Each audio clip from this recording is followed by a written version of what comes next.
की बहुत बड़ी टेस्टमनी है। भाई बताते हैं कि 2 साल हो गए इन्होंने नजात को हासिल किया और कहते हैं कि बहुत अच्छी तरह से खुदावंद के घर में सेवा भी करते थे, खुदावंद के कामों को करते और खुदावंद के दास के साथ भी पूरी वफादारी के साथ चलते थे।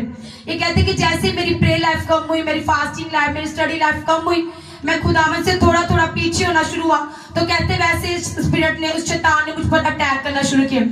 तो कहते कि किसी दोस्तों के बीच में से होकर फिर से शैतान मेरे करीब आया, उसने मुझसे बात की। तो कहते कि मेरी प्रेयर लाइफ जैसे ही कम में शैतान ने मुझ पर अटैक किए, फिर से दोबारा से मैं अपनी इस पुरानी दुनियावी जिंदगी में चला गया।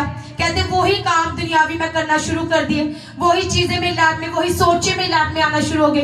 ये कहते मेरी टोटली लाइफ डिस्टर्ब हो चुकी थी, खत्म हो चुकी थी। कहते हैं मैं सब कुछ छोड़ चुका था, मेरा दिल भी नहीं करता था खुदावंद के घर में आने को, कुछ भी करने को दिल नहीं करता था। ना मैं खुदावंद के घर में आता, ना मैं प्रे करता था, ना मेरे से फास्टिंग होती थी। ये कहते टोटली मेरी लाइफ खराब हो चुकी थी। कहते जैसे मेरी प्रे लाइफ का शैतान ने मुझ पर अटैक करना शुरू किया। तो ये भाई कहते हैं कि एक दिन मैं बैठा, मुझे बहुत अफसोस हुआ, मैंने अपनी गलती को माना, मैंने खुदावंद से कहा माफी मांगी, कोई होगा तो मुझे माफ कर, मुझसे गलती हुई है।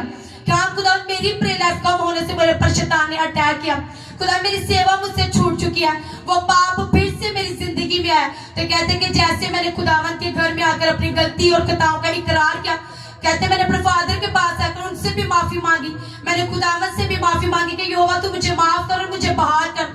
जैसे खुदावंद के दास दाऊद ने यहोवा की हज़ूरी में माफी को मांगा कि खुदावंद तू मुझ पर रहम कर, तो तू जब मैं माफी मांगू तो यहोवा तू मुझे माफ कर। तो कहते हैं सेम इसी तरह इस भाई ने भी अपनी गलती खताओं का इकरार किया खुदावंद के आगे कि खुदावंद मुझसे गलती हुई है, तू मुझे माफ कर, मैं उस दुनियावी जिंदगी में नहीं जाना चाहता, मैं फिर से बहाल कर मुझे।